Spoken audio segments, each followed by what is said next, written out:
जय हिंद। आप सभी का स्वागत है अपने YouTube चैनल में। तो देखिए, आज हमारा जो टॉपिक है वह है परिसंचरण तंत्र के बारे में। इससे पहले हमने एक क्वेश्चन का जो प्रक्रिया है वो पूरी देख ली थी और उसके बाद श्वसन की प्रक्रिया देख ली थी। आज जो हम देखेंगे वो परिसंचरण तंत्र के बारे में देखेंगे। जो देखो, ये टॉपिक बहुत ही मजेदार टॉपिक और बहुत अच्छा टॉपिक भी है।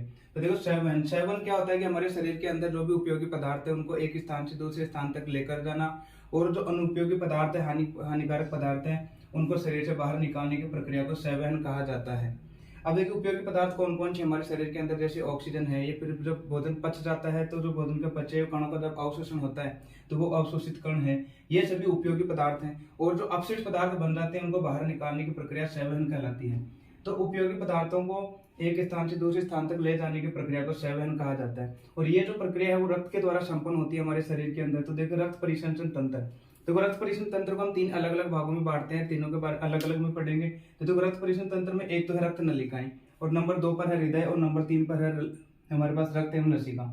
तो देखो, जो रक्त परिसंचरण तंत्र है इसमें रक्त नलिकाएं हैं, मतलब ऐसी वो नलिकाएं जिसमें से रक्त होकर बहता है। और हृदय हृदय जो है वो रक्त को बहाने का काम करता है। और फिर है नंबर 3 रक्त एवं लसिका। जो रक्त है उसका खुद का क्या कार्य है। तो सबसे पहले हम देखते हैं रक्त नलिकाएं। देखो, हमारे शरीर में रक्त नलिकाएं तीन प्रकार की होती है। एक धमनी, एक शिरा और एक कोशिकाएं।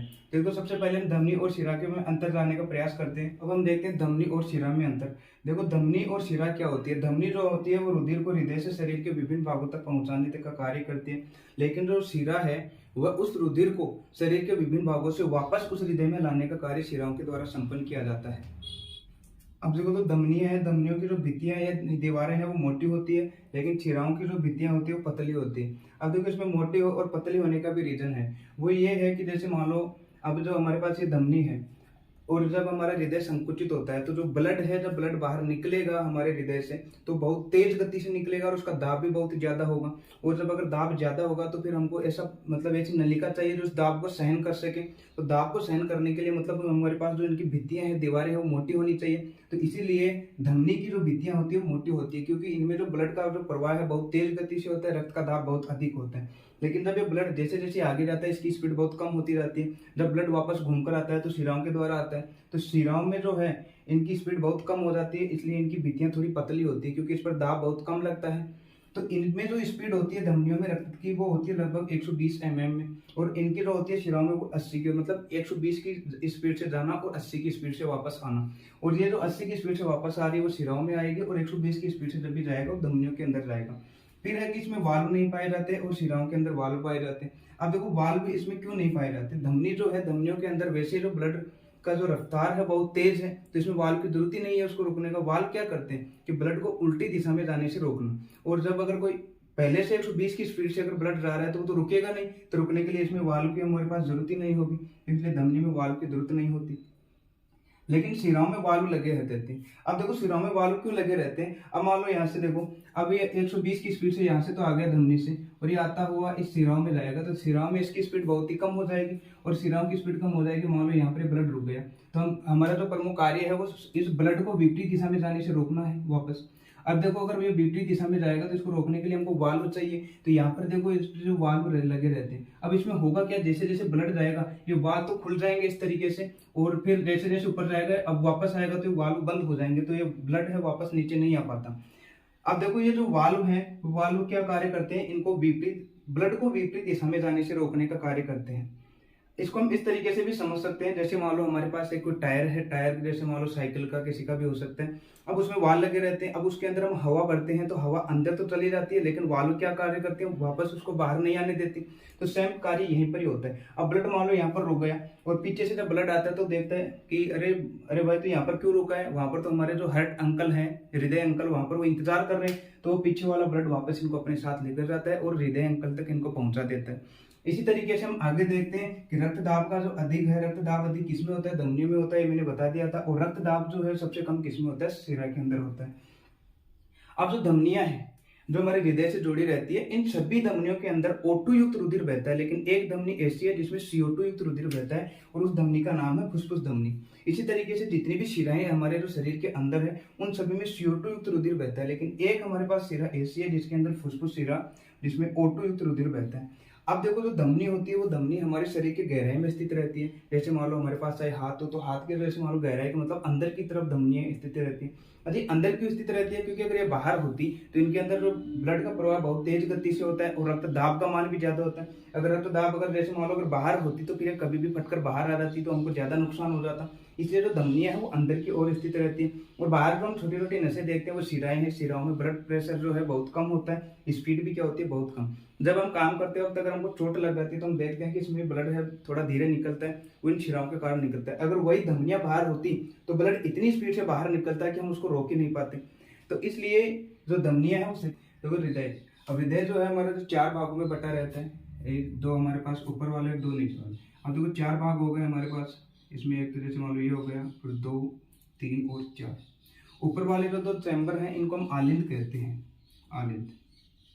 ऊपर वाले को आलिंद कहा जाता है और नीचे वाले को कहा जाता है नीलय, नीचे वाले को नीलय। अब देखो अगर इसको हम 2 भागों में बटे, इनके जो दाएं और बाएं भाग में, तो देखो ये हमारा कौन सा भाग हो गया? बायां भाग हो गया। तो इधर वाला तो हो गया हमारे पास बायां भाग इस तरीके से, ये जो है बायां भाग हो गया। इधर वाला हो गया हमारा दायां भाग।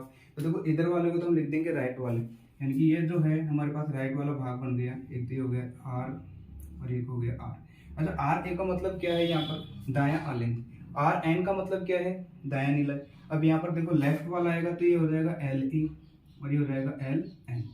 अच्छा यहाँ पर हो गया कि जो हमारे पास लेफ्ट आलिंद, यानी कि जो हमारे पास बायां आलिंद है और ये कौन सा है हमारे पास? बायां नीलय। तो हमेशा ध्यान रखना ऊपर वाले जो 2 चैम्बर होते हैं वो हमारे पास आलिंद होते हैं, नीचे वाले 2 चैम्बर जो होते हैं वो नीलय कहलाते हैं।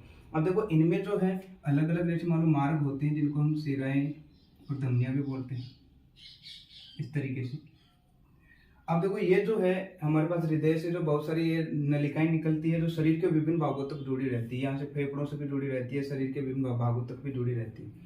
अब देखो सबसे पहले होता क्या है कि जब हम श्वसन की क्रिया करते हैं तो ऑक्सीजन गैस को अंदर ग्रहण करते हैं। तो जो ऑक्सीजन गैस है वो सबसे पहले हमारे किधर जाएगी?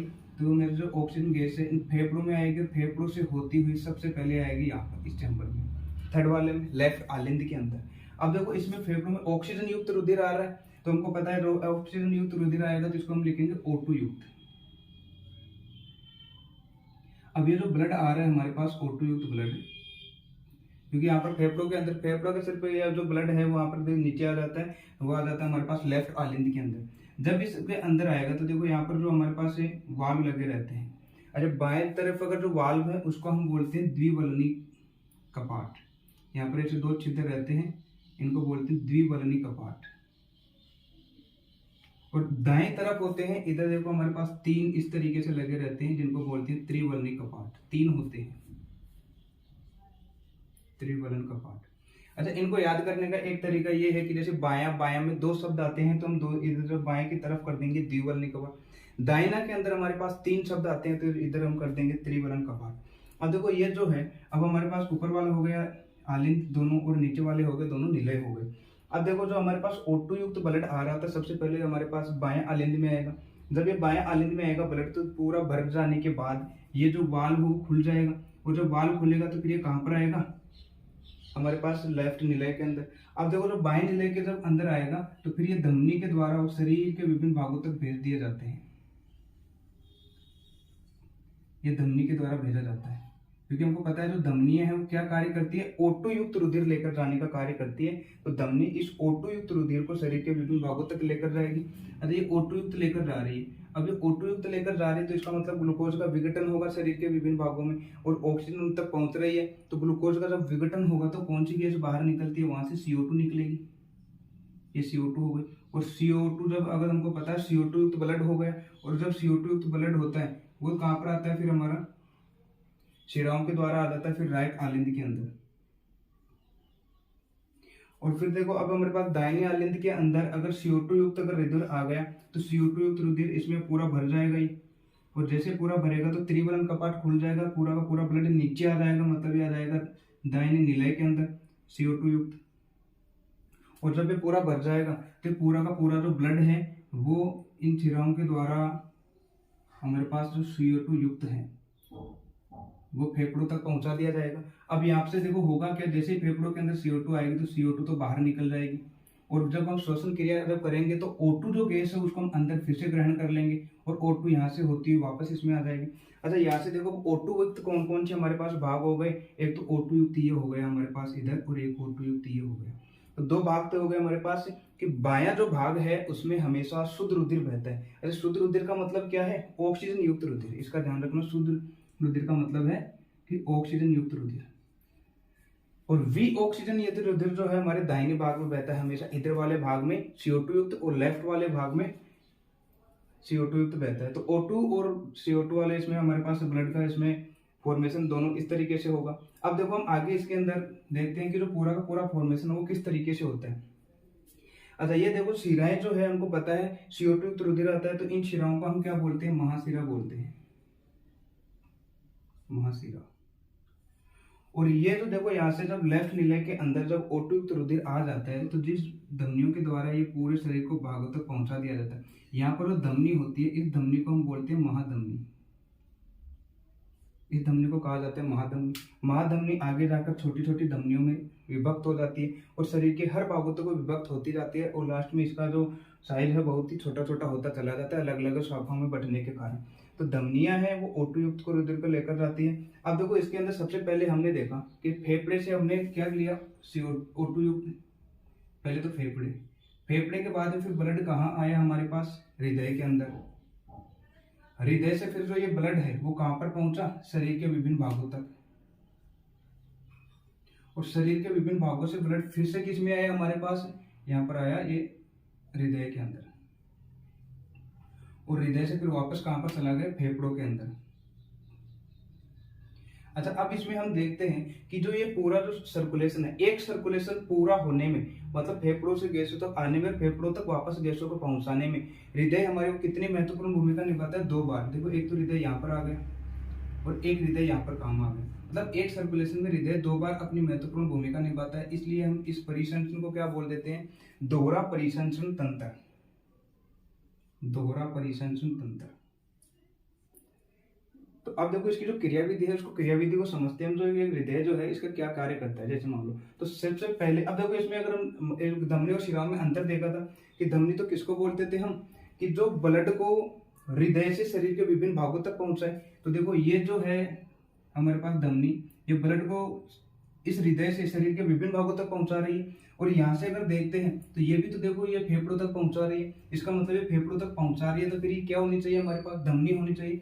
तो इसका मतलब ये धमनी है, लेकिन कौन सी धमनी है ये इसमें CO2 युक्त ब्लड जा रहा है। क्योंकि हम देखो इसमें धमनी की परिभाषा क्या होती है कि वे नलिकाएं जो हृदय से रुधिर को शरीर के विभिन्न भागों तक पहुंचाती है। तो यहाँ पर भी रुधिर है और रुधिर को देखो फेफड़ों के अंदर पहुंचा रही है, तो फिर धमनी है। लेकिन ये धमनी कौन सी है? ये फुसफुस धमनी। और हमने ये भी बोला था कि केवल एक धमनी ऐसी होती है जिसमें CO2 युक्त रुधिर बहता है, तो वो कौन सी हो जाएगी? हमारे पास फुसफुस धमनी हो जाएगी जिसमें CO2 युक्त रुधिर बहता है।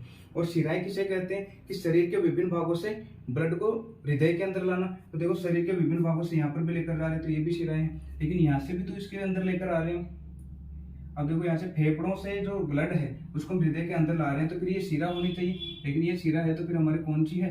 ये फुसफुस से, यानी फेफड़ों से जुड़ी हुई है, तो इसलिए इसको फुसफुस शिरा बोल देते हैं। अब फुसफुस शिरा के अंदर कौन सा रक्त आ रहा है? हमारे पास O2 युक्त।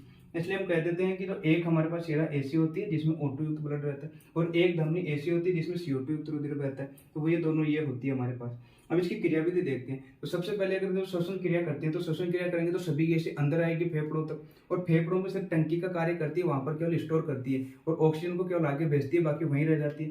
अब देखो फेफड़ों के बाद में जैसे मान लो जो छोटी छोटी रुधिर नलिकाएं जुड़ी रहती है, तो ये इधर रही, तो इनमें केवल O2 विलयशील होगी। अब O2 जब इनमें मिल जाती है तो सबसे पहले जो O2 युक्त जो ब्लड आएगा वो सबसे पहले हमारे कौन सी भाग में आएगा? बाएं आलिंद में आएगा। और फिर बाएं आलिंद जब पूरा भर जाएगा तो फिर द्विवलिन कपाट खुल जाएगा, और द्विवलिन कपाट खुलेगा तो पूरा का पूरा जो O2 युक्त रुधिर है वो हमारे पास बाएं निलय में आ जाएगा। और जब बाएं निलय पूरा भर जाएगा तो फिर हमारे पास देखो जो ये पूरा ब्लड है इस वाल्व के द्वारा महाधमनी में आ जाएगा। और महाधमनी जो है वो शरीर के विभिन्न भागों तक इस O2 युक्त रुधिर को पहुंचा देगी, और शरीर के विभिन्न भागों तक जब ये ब्लड पहुंच जाएगा तो वहां पर ग्लूकोज का विघटन होगा, तो CO2 गैस का उत्पादन होगा। अब CO2 जो युक्त हमारे पास ब्लड है वो इस महाशिरा के द्वारा हमारे पास दाहिने आलिंद में आ जाएगा। दाहिने आलिंद में जब आएगा CO2 युक्त ब्लड, तो फिर जब पूरा भर जाएगा दाएं आलिंद तो फिर ये त्रिवर्णी कपाट खोलेगा। त्रिवर्णी कपाट जब खुल जाएगा तो हमारे पास जो पूरा का पूरा CO2 युक्त ब्लड है वो दाएं नीले में आ जाएगा। अब दाएं नीले में आ जाएगा तो जब पूरा ये भर जाएगा तो इस वाल्व के द्वारा, तो देखो जो फुसफुस हमारे पास धमनी है इसके द्वारा वापस जो पूरा ब्लड है वो फेफड़ों के अंदर चला जाएगा। जब ये CO2 युक्त जा रहा है तो CO2 गैस श्वसन क्रिया के दौरान हम बाहर छोड़ देते हैं और वापस श्वसन क्रिया के दौरान जब ऑक्सीजन को हम अंदर लेते हैं तो पूरी प्रक्रिया वापस वही शुरू हो जाती है। इस प्रक्रिया में एक पूरा ये परिसंचरण तंत्र के अंदर हृदय 2 बार भूमिका निभाता है, इसलिए हम पूरा दोहरा परिसंचरण तंत्र भी कहते हैं। तो ये है हमारा इसमें हृदय की क्रियाविधि। अब देखो शुद्ध रुधिर किसे कहते हैं, O2 युक्त रुधिर को, और अशुद्ध रुधिर किसे कहते हैं, CO2 युक्त रुधिर को। ये वाला भाग पूरा CO2 का कहलाता है। अब देखो और ये वाला भाग हमारा O2 वाला कहलाता है। अब इसमें देखो किसमें ब्लड आता है किसे जाता है, इसको इस तरीके से याद रखना है कि यहाँ पर आलिंद है, आलिंद का मतलब है आता है इसमें, और यहाँ पर निलय है, नी का मतलब हो गया निकलना, तो यहाँ से जो ब्लड है वो निकलता है और आलिंद में आता है। तो इस तरीके से जो हृदय की जो क्रियाविधि है वो पूरी हो जाती है हमारे मानव शरीर के